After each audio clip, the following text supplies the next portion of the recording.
Perang antara Rusia dan Ukraina telah memasuki hari ke-1100 pada Jumat 28 Februari 2025. Dinamika perang antara kedua negara tetangga itu juga makin bergejolak setelah Amerika Serikat yang sekarang dipimpin oleh Presiden Donald Trump berubah haluan dengan mendukung Moskow. Bahkan, ketegangan justru memuncak antara Trump dan Presiden Ukraina Volodymyr Zelensky. Berikut perkembangan terbaru perang antara Rusia dan Ukraina, seperti dihimpun CNBC Indonesia. Drone Rusia. Militer Ukraina mengatakan telah menembak jatuh 107 pesawat nirawak dari 208 yang diluncurkan Rusia semalam.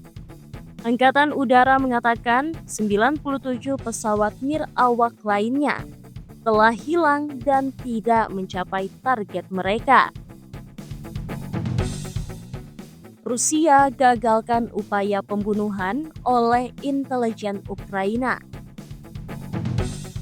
Dinas Keamanan Federal Rusia atau FSB mengatakan telah menggagalkan upaya Dinas Intelijen Militer Ukraina untuk membunuh Tikhon Shevkunov, seorang pendeta senior di Gereja Ortodoks Rusia yang ditugaskan di Crimea.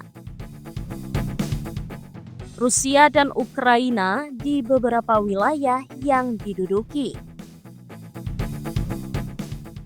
Kementerian Pertahanan Moskow mengatakan pasukannya merebut kembali pemukiman Nikolsky di wilayah Kursk Barat Rusia yang sebelumnya diduduki oleh Ukraina. Sementara, militer Ukraina mengatakan telah menyerang kilang minyak Ilsky, Rusia di wilayah Krasnodar dan gudang senjata termobarik di wilayah Donetsk yang diduduki Rusia semalam. Kilang tersebut dikatakan memasok bahan bakar untuk militer Rusia.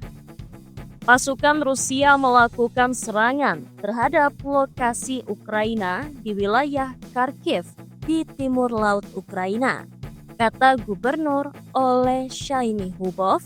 Ia mengatakan satu orang terluka di kota Balaklia di tenggara Kharkiv. Pertemuan di London untuk Ukraina.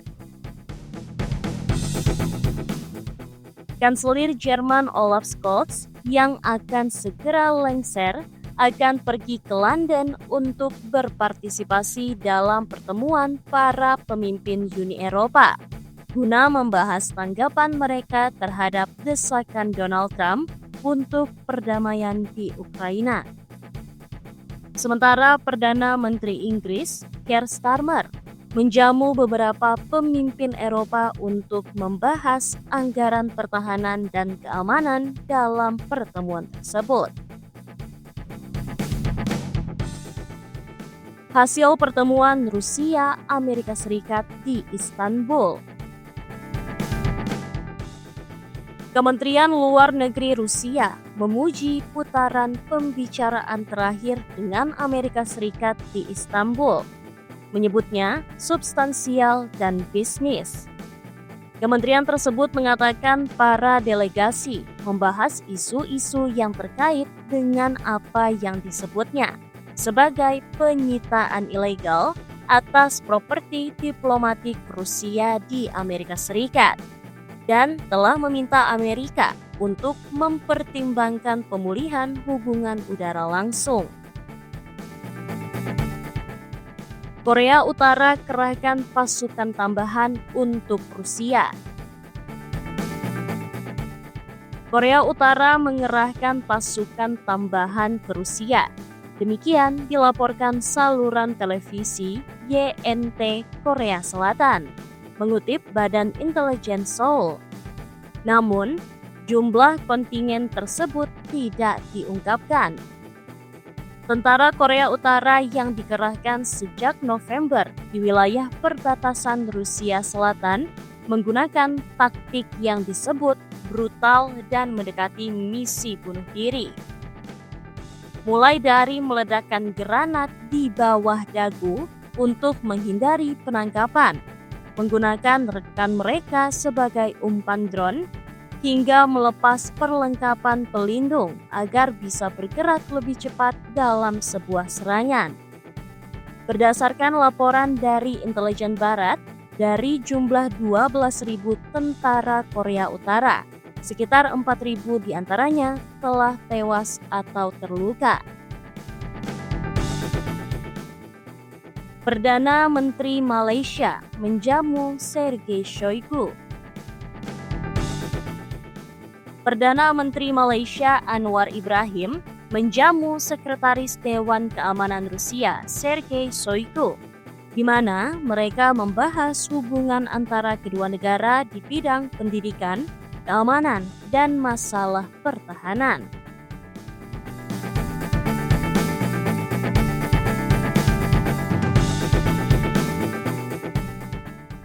TASS melaporkan bahwa Shoigu membacakan pesan dari Presiden Vladimir Putin, di mana ia menyampaikan salam hangatnya dan menekankan bahwa hubungan Rusia-Malaysia secara tradisional bersahabat. Kami akan membahas ruang angkasa dan energi nuklir, tambahnya. Shoigu yang dianggap berpengaruh dalam keputusan untuk mengirim pasukan Rusia ke Ukraina pada tahun 2022 juga bertemu dengan Presiden Indonesia Prabowo Subianto di Jakarta minggu ini. Trump versus Zelensky di Gedung Putih. Pertemuan antara Presiden Ukraina Volodymyr Zelensky dan Presiden Amerika Serikat Donald Trump pada Jumat 28 Februari 2025 berakhir dengan ketegangan yang luar biasa di Gedung Putih. Trump dan Wakil Presiden JD Vance melontarkan kritik keras terhadap Zelensky, menuduhnya kurang hormat dan memerintahkan delegasi Ukraina untuk meninggalkan pertemuan menurut seorang pejabat Amerika Serikat.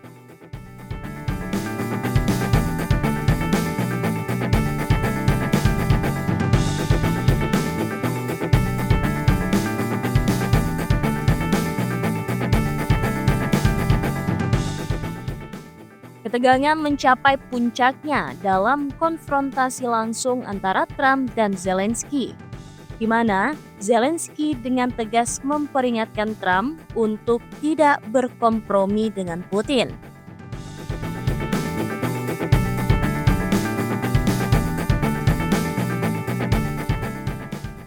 Namun, Trump bersikeras bahwa Putin ingin membuat kesepakatan dan mendesak Zelensky untuk mempertimbangkan diplomasi sebagai jalan keluar.